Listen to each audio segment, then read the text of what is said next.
గజం కేవలం 15,500 రూపాయలతో 150 గజాల భూమి కేవలం 23 లక్షలు మాత్రమే. నమస్తే, వెల్కమ్ టు సుమన్ టీవీ. ఈ రోజు మనతో పాటు ఉన్నారు ప్రముఖ జ్యోతిష్యులు బ్రహ్మశ్రీ నందిబట్ల శ్రీహరి శర్మ గారు, కాశీలో శ్రీ కామాక్షి నిత్యాన్నదాన ఆశ్రమ నిర్వాహకులు.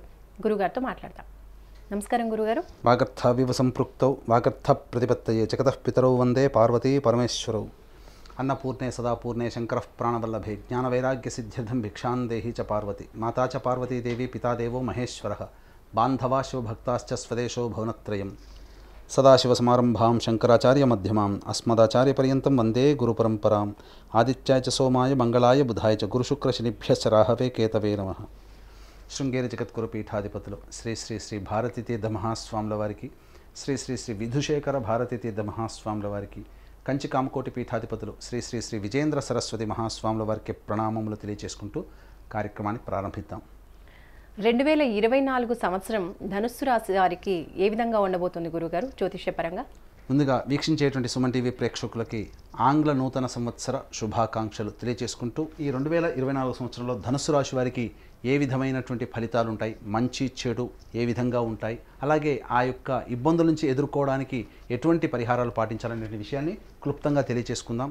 ఇక వీక్షించేటువంటి ప్రేక్షకులకి సందేహం ఏంటంటే, ప్రధానంగా ఈ రాశి ఫలితాలు అంటే ఉగాది టు ఉగాది అని చెప్పుకుంటాం, అలాగే ఆచారం సాంప్రదాయం అదే కదా, మరి జనవరి నుంచి చెప్పుకునే ఆచారం మనకు లేదు కదా అనేటువంటి ఆలోచన ఉంటుంది. అయితే ధర్మశాస్త్రం ఏం చెప్పబడి ఉంటుందనంటే, ప్రపంచమంతా ఒక విషయమే అంగీకరించినప్పుడు అది కూడా శాస్త్ర సమ్మతమే, అందులో సందేహం లేదు. కాబట్టి ప్రపంచమంతా జనవరి 1వ తారీఖు నుంచి డిసెంబర్ 31 వరకు 2024 సంవత్సరంగా భావిస్తున్నప్పుడు మనం చెప్పుకునేటువంటి విషయాలన్నీ కూడా గ్రహాల యొక్క స్థితిగతులను బట్టి జనవరి 1 నుంచి 31 డిసెంబర్ వరకు ఉన్నటువంటి గ్రహాల యొక్క స్థితిగతులను బట్టే మనం సంబంధించినటువంటి విషయాన్ని చెప్పుకుంటాం. కాబట్టి ప్రధానంగా నవగ్రహాల్లో అత్యంత దీర్ఘకాలిక గ్రహాలు గురువు, శని, రాహుకేతులు. గురువు ఒక్కొక్క సంవత్సరం ఒక్కొక్క రాశిలో ఉంటూ, శని 2.5 సంవత్సరాలు ఒక రాశిలో ఉంటూ, రాహుకేతులు ఒక్కొక్క రాశిలో సంవత్సరంన్నర పాటు ఉంటారు. కాబట్టి మనం గమనించుకున్నట్లయితే శని 2024 సంవత్సరం మొత్తం కూడాను కుంభరాశిలో సంచారం చేస్తుంటాడు. అలాగే 2 మే తారీఖు వరకు కూడా, 1 జనవరి నుంచి 2 మే తారీఖు వరకు కూడాను గురువు మేషరాశిలో,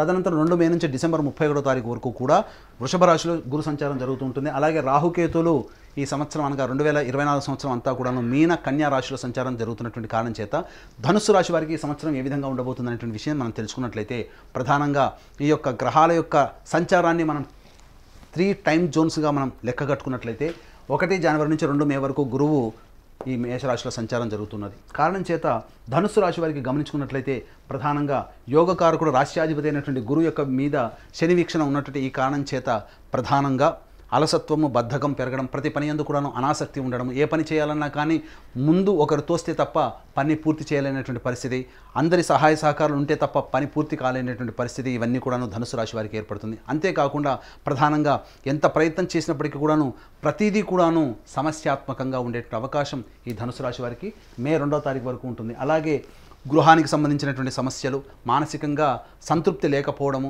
తల్లిగారి ఆరోగ్యం సరిగ్గా లేకపోవడం, ఇంకా గమనించుకున్నట్లయితే ప్రధానంగా విద్యార్థులకి సంబంధించి కాస్త కష్టపడితే తప్ప మంచి ఫలితాలు పొందలేనటువంటి పరిస్థితి ఈ ధనుసు రాశి వారికి ఏర్పడుతుంది.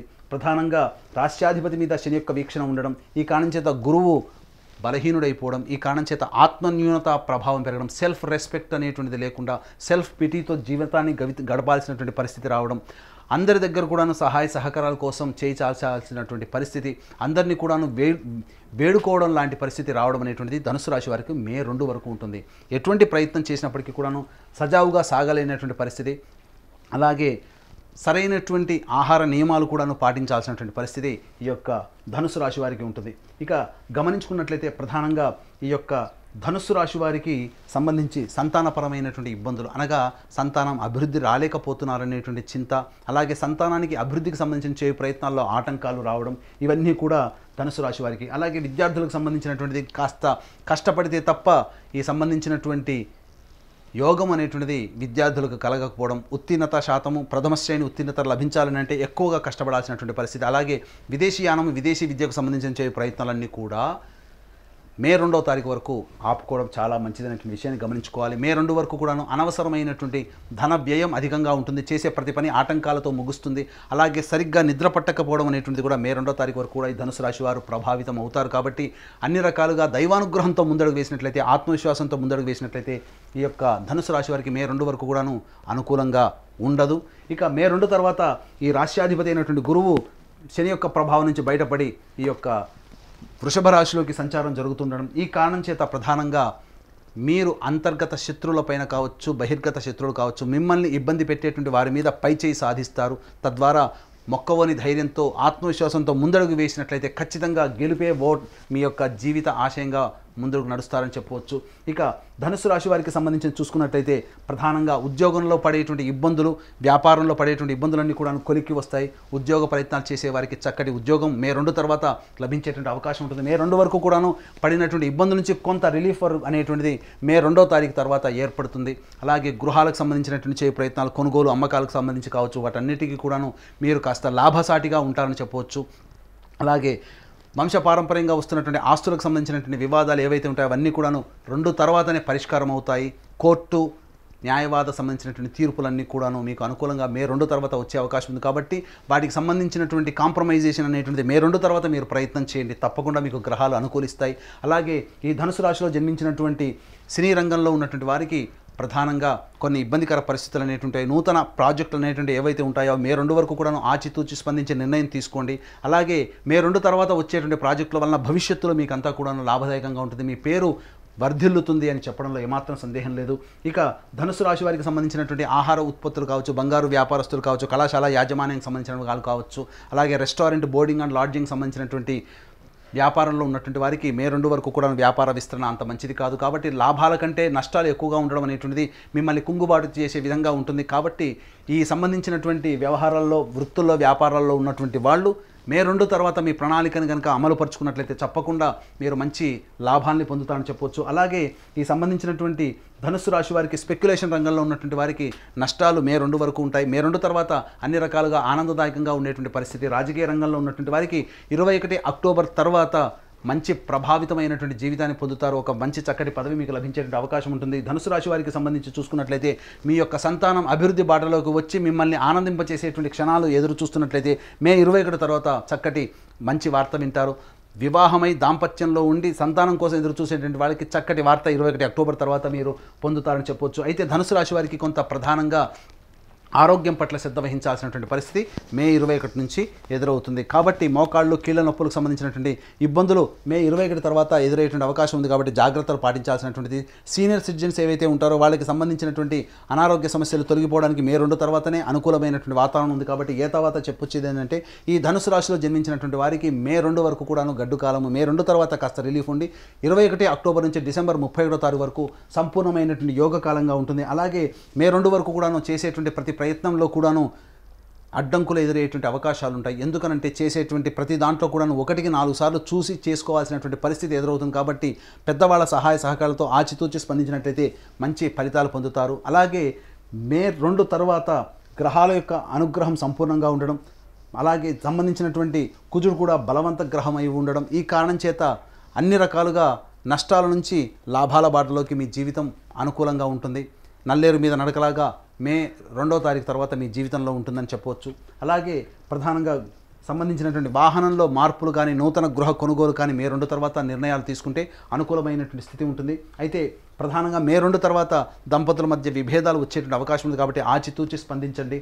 అలాగే ప్రధానంగా గమనించుకున్నట్లయితే ధార్మికమైనటువంటి అవకాశాలు, అనగా ప్రజలకి ఏదైనా మేలు చేయాలి లేదా సంబంధించినటువంటి డొనేషన్స్ సంబంధించినటువంటి చేసేటువంటి అన్ని కూడా ధనుసు రాశి వారికి మీకు అనుకూలమైనటువంటి సమయం మే 2 తర్వాత అని చెప్పవచ్చు. ఈ విధంగా మే 2 వరకు అనుకూలం కాదు. మే 2 నుంచి 21 అక్టోబర్ వరకు కూడా న్యూట్రల్గా ఉంటుంది. అలాగే 21 అక్టోబర్ నుంచి 31 డిసెంబర్ వరకు కూడాను మంచి జరుగుతుంది. కాబట్టి మే 2వ తారీఖు వరకు కూడాను ఎవరైతే సోదర సోదరుల మధ్య విభేదాలు ఉంటాయో వాటికి ఎక్కువగా స్పందించకండి. నూతన వ్యక్తుల యొక్క పరిచయాలు, ఈ మే 2 లోపల వచ్చినటువంటి వ్యక్తుల యొక్క పరిచయాలు మిమ్మల్ని భవిష్యత్తులో నష్టాలకి, పేరు ప్రతిష్టలకి భంగం కలిగించే విధంగా ఉంటాయి. కాబట్టి మే 2 లోపల పరిచయమైనటువంటి వ్యక్తుల పట్ల అప్రమత్తతో ఉండండి. ప్రధానంగా గమనించుకున్నట్లయితే ఈ మొక్కవోని ధైర్యంతో ఆత్మవిశ్వాసంతో ముందడుగు వేయాల్సినటువంటి పరిస్థితి మే 2 వరకు అని గమనించగలరు. మరి ఈ సంవత్సరం అంతా కూడా పరిస్థితులు అనుకూలించడానికి అలాగే ఉన్న సమస్యలు కాస్త తొలగిపోవడానికి ధనుస్సు రాశి వారు ఏ దైవాన్ని ఆరాధిస్తే మంచిదంటారు? ధనుస్సు రాశి వారు ప్రధానంగా దత్తాత్రేయుని యొక్క ఆరాధన చేసుకున్నట్లయితే చాలా మంచిది. దత్త చరిత్ర పారాయణం అనేటువంటిది మీకు సమస్య కలిగినప్పుడు ప్రధానంగా దత్త చరిత్ర పారాయణం గురువారం నాడు ప్రారంభించి బుధవారానికి కంప్లీట్ చేయండి. ఈ విధంగా 6 పారాయణాలు కానీ 9 పారాయణాలు కానీ చేయండి, మీ సమస్యకి పరిష్కార మార్గం లభిస్తుంది. అలాగే సూర్య ఆరాధన చాలా విశేషాన్ని మీకు యోగిస్తుంది. కాబట్టి ప్రతి ఆదివారం రోజున విష్ణు సహస్రనామ పారాయణం చేయడం, ఆదివారం రోజున మాంసాహారాన్ని నిషేధం చేసుకోవడం, ఇవి పాటించినట్లయితే చాలా మంచి ఫలితాలు పొందుతారు. అలాగే వీక్షిస్తున్నటువంటి ప్రేక్షకుల్లో 2023 గతించిపోయి 2024లోనైనా కానీ ఆశాజనకమైనటువంటి జీవితాన్ని పొందాలి, మంచి భవిష్యత్తు కలగాలి, అనుకున్నటువంటి సంకల్పాన్ని నెరవేరాలనేటువంటి ఆలోచన ఉంటుంది. ఎంత కష్టపడ్డప్పటికీ కూడాను, ఎన్ని ప్రయత్నాలు చేసినప్పటికీ కూడాను, నిజాయితీతో ఉన్నప్పటికీ కూడాను రవ్వంత దేవతానుగ్రహం కూడా కావాలి. కాబట్టి ఇటువంటి దేవతాను అనుగ్రహించే సంకల్ప సిద్ధి హోమాలు మా పీఠం ఆధ్వర్యంలో ప్రతి నెల 21 రోజుల పాటు ప్రతి నెల జరుగుతాయి సంకల్ప సిద్ధి హోమాలు. అలాగే తండ్రి వైపు 7 తరాలు, తల్లి వైపు 4 తరాల్లో ఏవైనా దుర్మరణాలు అనగా road accident, fire accident, suicide attempt, నదిలో బావిలో పడి చనిపోవడం, ఇంట్లోంచి వెళ్ళిపోవడం, లివర్ ఫెయిలే, కిడ్నీ ఫెయిలే, క్యాన్సర్తో చనిపోవడం, 60 సంవత్సరాల లోపల ఈ విధంగా చనిపోయిన, కులాంతర మతాంతర వివాహాలు జరిగిన, వీటన్నిటినీ కూడాను పితృదోషం లేదా పితృశాపం అని అంటారు. కాబట్టి ఇట్టి పితృదోషం లేదా పితృశాప నివారణకి మా పీఠం ఆధ్వర్యంలో నిజాయితీగా సశాస్త్రీయంగా జరిపించబడతాయి పితృదోష నివారణ పూజలు. అలాగే కాశీలో మా సొంత భవనం శ్రీ కామాక్షి నిత్యాన్నదాన ఆశ్రమంలో ప్రతినిత్యం శివబంధువులకి కాశీలో అన్నదాన కార్యక్రమం జరపబడుతుంది. మీ పుట్టినరోజున కానీ పెళ్లి రోజున కానీ మీ యొక్క సంతోషాన్ని మీ కుటుంబ సభ్యులతో లేదా మీ బంధువులతో ఎలా అయితే జరుపుకుంటారో అంతే సమానంగా కాశీలో ఉన్నటువంటి శివబంధువులతో కూడా జరుపుకోవాలని భావించినట్లయితే కార్యక్రమం తదనంతరం కాంటాక్ట్ చేసి అన్నదాన వివరాలకు సంబంధించినటువంటి పూర్తి వివరాలు తెలుసుకోవచ్చు. అలాగే అదృష్ట సంఖ్య, అదృష్ట వారం ధనుస్సు రాశికి తెలియచేయండి గురుగారు. అదృష్ట వారము ఆదివారము, గురువారము. అదృష్ట సంఖ్య 1, 3. ధన్యవాదాలు గురుగారు. సర్వం శ్రీ ఉమామహేశ్వర పరబ్రహ్మార్పణమస్తు.